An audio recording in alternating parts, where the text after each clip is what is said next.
So இப்போ நம்ம data handling chapter 5 class 8 5.2 question number 1 பார்க்க போகிறோம். A survey was made to find the type of music that a certain group of young people liked in a city. Adjoining pie chart shows the findings of this survey. From this pie chart, answer the following.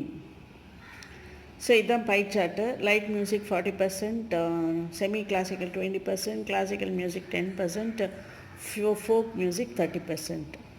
இதுதான் கொடுத்துருக்கான் pie chart. இப்போ என்ன கொஸ்டின்னா, if 20 people liked classical music, how many people were surveyed? So classical music இங்கே இருக்குது. So 20 people liked, அது வந்து 10%. So 10% classical மியூசிக்னா 10% என்ன, 10 by 100. பட் அந்த 10% எவ்வளோ பேருன்னு தெரியாது. So export, but that is equal to 10% of this number equal to 20. Therefore 10 into x 10x by 100 equal to 20. So 10x equal to 20 into 100. So x equal to cancel பண்ணா 200 people. So 200 people were interviewed. அப்போ தான் நமக்கு 20 people கிடைக்கும். சரியா? 200 people were interviewed. So அடுத்த question, which type of music is liked by maximum number of people? Maximum number எது? 40%. Light music. அவ்வளோதான் answer. சரியா? அப்புறம் நெக்ஸ்ட் கொஷின் என்ன கேட்டிருக்கான்னு பார்க்கலாம். If a cassette company were to make 1000 CDs, how many of each type would they make? So CDs of classical music வந்து இப்போ 10% நம்ம என்ன பார்த்தோம், 10% வந்து கிளாசிக்கல் மியூசிக் பார்த்தோம் இல்லையா? ஸோ அப்போ 10% ஆஃப் என்ன 1000, 10% ஆஃப் 1000 எவ்வளோ 100. அதே மாதிரி 20% செமி கிளாசிக்கல் மியூசிக் ஆஃப் 1000 200. அப்புறம் ஃபோக் மியூசிக் 30% ஆஃப் 1000 வந்து 300. தென் லைட் மியூசிக் 40% பார்த்தோம், ஆஃப் 1000 வந்து 400. ஸோ இது எல்லாத்தையும் கூட்டினா நமக்கு 1000. ஸோ அந்த நம்ம அந்த பர்சன்டேஜ் வச்சு 1000 மல்டிப்ளை பண்ணி கால்குலேட் பண்ணோம். So this is how the so if a cassette company were to make 1000 CDs, how many of each type would they make? So இப்படி தான் நம்ம கால்குலேட் பண்ணி அண்ட் வர ஆன்சர் கரெக்டாக 1000 இருந்ததுன்னா நம்மளோட ஆன்சர் கரெக்டு வெரிஃபை பண்ணுறதுக்கு. ஓகே, ஏன்னா இந்த பர்சன்டேஜ்லாம் எங்கே கிடச்சிது நமக்கு ஆல்ரெடி கொடுத்துருக்கான் சம்மில். பை சார்ட்டில் கொடுத்துருக்கான் பாருங்க. 20% classical, 40% light music, 10% classical music, folk music 30%. So இது வந்து 20 by 100 into 1000 அதுதான் கேல்குலேட் பண்ணியிருக்கோம். 40 by 100 into 1000, 10 by 100 into 1000, 30 by 100 into 1000. ஓகேயா? அப்படி தான் கேல்குலேட் பண்ணியிருக்கோம். ஓகே, இப்போ நெக்ஸ்ட் சம் பார்க்கலாமா? ஸோ 5.2 கொஷின் நம்பர் 2 பார்க்க போகிறோம். If group of 360 people were asked to vote for their favorite season from the 3 seasons, rainy, winter and summer. Which season got more votes? எந்த season more vote கிடச்சிருக்கு? So 150 வின்டருக்கு தான் கிடச்சிருக்கு. So answer is winter season because 150 votes கிடச்சிருக்கு. Find the central angle of each sector. So இதை வந்து நம்ம pie சார்ட்டில் வந்தால் central angle of each sector கண்டுபிடிக்கணும். சரியா? அப்போ நமக்கு சென்ட்ரல் ஆங்கிள் சம்மர் என்ன 90. ஸோ இது டோட்டல் என்ன 200, 270, 360 இதோட டோட்டல். ஸோ 90 by 360 நமக்கு வந்து பை சார்ட் சென்ட்ரல் ஆங்கிள் தெரியும் 360. கேன்சல் பண்ணால் 90 degrees தான். அதே மாதிரி சென்ட்ரல் ஆங்கிள் ஆஃப் வின்டர் என்ன 150 by 360 into 360. ஸோ அதுவும் 150 தான். So central angle of rainy என்ன 120 by 360 into 360, 120 degrees. So next வந்து draw a pie chart to show this information. So இந்த இன்ஃபர்மேஷன் நம்ம பை சார்ட்டில் வரையணும். ஓகேயா? பார்ப்போம். ஸோ 5.2 கொஷின் நம்பர் 3 இதுதான் இப்போ இது பை சார்ட்டை. ஸோ 90%னா உங்களுக்கு தெரியும் ரைட் ஆங்கிள் எப்படி இருக்கும். ஸோ இது 150, இது 120. This is how you have to draw. எக்ஸாக்டாக வரையணும். You can use the protractor and draw. Okay, just நான் ரஃபாக வரைஞ்சிருக்கேங்க. சரியா? ஓகே, தென் நெக்ஸ்ட் கொஷின் பார்க்கலாம். நெக்ஸ்ட் கொஷின் நம்பர் 3 5.2ல question number 3. Okay, so draw a pie chart showing the following information. The table shows the colors preferred by group of people. So blue colour வந்து 18 பீப்புளுக்கு பிடிச்சிருக்கு, green colour 9 கேட்குறாங்க, red colour 6, yellow colour 3. So total number of people வந்து 36.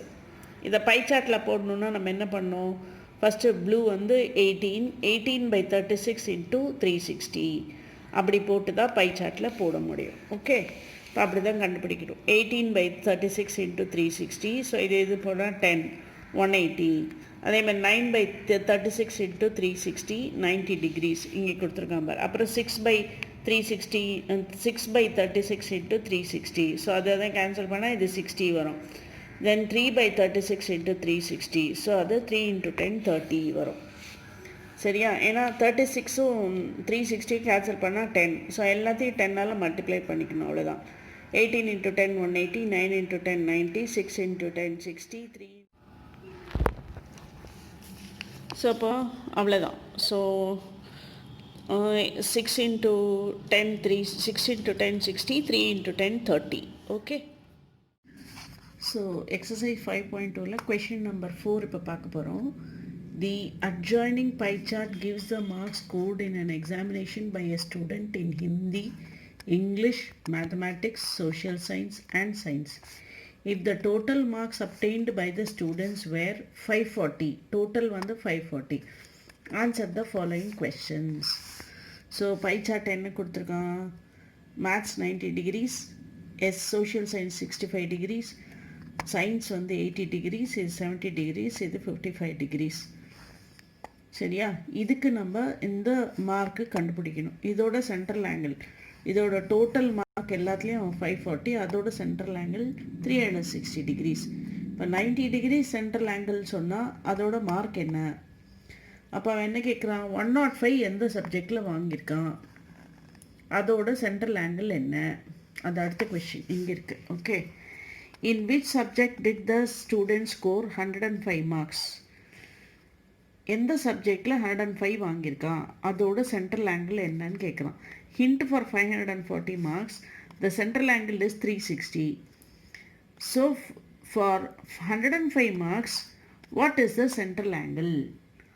So இப்போ இந்த central angle வந்து நம்ம கண்டுபிடிக்கணும். 90யா 65யா 80யா 70யா 55ஆ, எதோட சென்ட்ரல் ஆங்கிள் 105 வருதுன்னு நம்ம கண்டுபிடிச்சி எழுதணும். சரியா? ஓகே, பார்க்கலாம் இப்போ.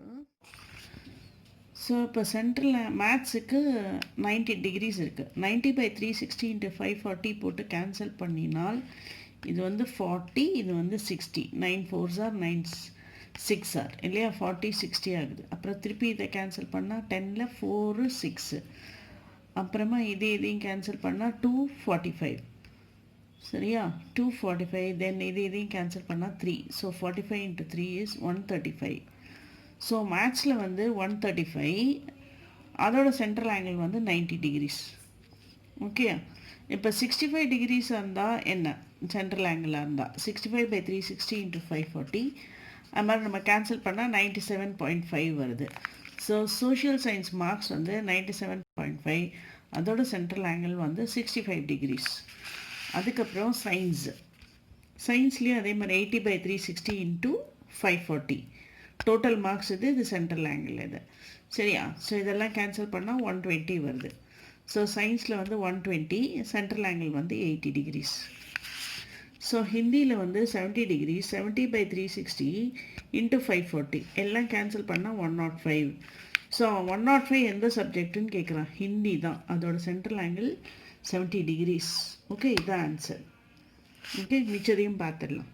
இங்கிலீஷில் 55 degrees, 55/360 × 540, that is English mark is 82.5, அதோட central angle 55 degrees. Okay, next question பார்க்கலாம். இல்லை, இதுலேயே செகண்ட் கொஸ்டின் இருக்குது, 4th செகண்ட் கொஸ்டின் இருக்குது. So in which subject he scored 105ங்கிற கொஸ்டினுக்கு in Hindi he scored 105 and the central angle is 70 degrees. Okay, அதான் answer. Question number 4லே இன்னொரு question இருக்கு. How many marks were obtained by the student in mathematics than in Hindi? How many more marks were obtained by the student in mathematics than in Hindi? So மேத்ஸில் எவ்வளோ வாங்கியிருக்கான்னு நம்ம பார்த்தோம் இல்லையா, 135. சரியா? ஹிந்தியில் எவ்வளோ வாங்கியிருக்கான் 105 வாங்கியிருக்கான். ஸோ அது ரெண்டையும் டிஃப்ரென்ஸாக மைனஸ் பண்ணணும். 135 minus 105 வந்து 30. He has got 30 marks more in maths. So 30 more marks were obtained by the student in mathematics than in Hindi. Okay. Then அடுத்த question இருக்குல்லையே, examine whether the sum of the marks obtained in social science and mathematics. Social சயின்ஸில் எவ்வளோ வாங்கியிருக்கான் 97.5. மேத்தமேட்டிக்ஸில் இவ்வளோ வாங்கியிருக்கான். Sum of the marks. So இது ரெண்டையும் கூட்டணும். ஓகே, இதாக கூட்டினா இதாக வருது. So is more than that of science and Hindi. So இது வந்து சயின்ஸ் அண்ட் ஹிந்தியை விட கூடவா? இவன் இந்த ரெண்டையும் கூட்டினா அந்த 2 மார்க்கையும் கூட்டி இது கூட இருக்கா அப்படின்னு கேட்குறான். இப்போ சயின்ஸில் எவ்வளோ 120, ஹிந்தியில் 105. இது ரெண்டையும் கேட்டால் 225 தான் வருது. ஆனால் அதில் 232 இருக்குது. எஸ்ன்னு எழுதணும். Examine whether the sum of the marks obtained by the social science and mathematics இதுதான் is more than that in science and Hindi. Yes the sum of the marks in social science and mathematics is more than that in science and Hindi. So இங்கே இருக்குது, இது 232 இருக்குது, இது 225 தான் இருக்குது. Okay, எஸ்ன்னு எழுதணும். Question number 5 பார்க்கலாம். The number of students in a hostel speaking different languages is given below. Display the data in a pie chart. A language வந்து Hindi, English, Marathi, Tamil, Bengali total. So Hindi வந்து 40 பேர் பேசுகிறாங்க, இங்கிலீஷ் வந்து 12 பேர் பேசுகிறாங்க, மராத்தி 9 பேர், தமிழ் 7 பேர், பெங்காலி 4 பேர், டோட்டல் 72 பேர். Find the central angle to represent it in a pie chart. எப்படி பண்ணுறதுன்னு பார்க்கலாம். ஸோ இப்போ நம்ம பை சார்ட்டில் ரெப்ரசன்ட் பண்ணோன்னா இது லாங்குவேஜ், இதெல்லாம் வந்து இங்கிலீஷ், ஹிந்தி, இது நம்பர் ஆஃப் ஸ்டூடெண்ட்ஸு, இது ஃப்ராக்ஷனாக மாற்றிக்கணும். இது total number of students 72, 40/72. So central angle வந்து 360. ஸோ இது வந்து 40/72 into 360, 12/72 into 360, 9/72 into 360, 7/72 into 360, 4/72 into 360. So இது 72 and 360 5 times போகும். 4 5s are 200, 12 5s are 60, 9 5s are 45, 35, 5 4s are 20. So இது அப்படியே பை சார்ட்டில் போடணும், அவ்வளோதான். ஓகேயா? ஸோ இப்போ என்னது, இப்போ எவ்வளோ ஹிந்தியில் 200 வாங்கியிருக்கான். ஸோ அப்படி ஸ்ட்ரெயிட்டாக போட்டால் 180. ஸோ கொஞ்சம் கூட போட்டால் ஹிந்தி வந்துடும். அதுக்கப்புறமா 60, 40, 35, 20. ஸோ 60 வந்து இங்கிலீஷில், 45 மராத்தியில், 35 இது பெங்காலி இது. ஸோ பிரிச்சுக்கிடும். இந்த மிச்சத்தை இப்படி நம்ம பிரித்து போடணும். இது 60னா கொஞ்சம் கூட இருக்கணும், அதை விட கம்மியாக 45 போடணும், அதை விட கம்மியாக 35 போடணும், கம்மியாக 20 போடணும். பட் நம்ம எக்ஸாக்டாக ப்ரொட்ராக்டர் வச்சு வரைஞ்சிக்கலாம். பட் ரஃப் ஐடியா போடுறதுக்கு இப்படி போட்டிருக்கேன். ஓகே, இதோட 5.2 முடிஞ்சுது. நெக்ஸ்ட் வீடியோவில் 5.3 பார்க்கலாம்.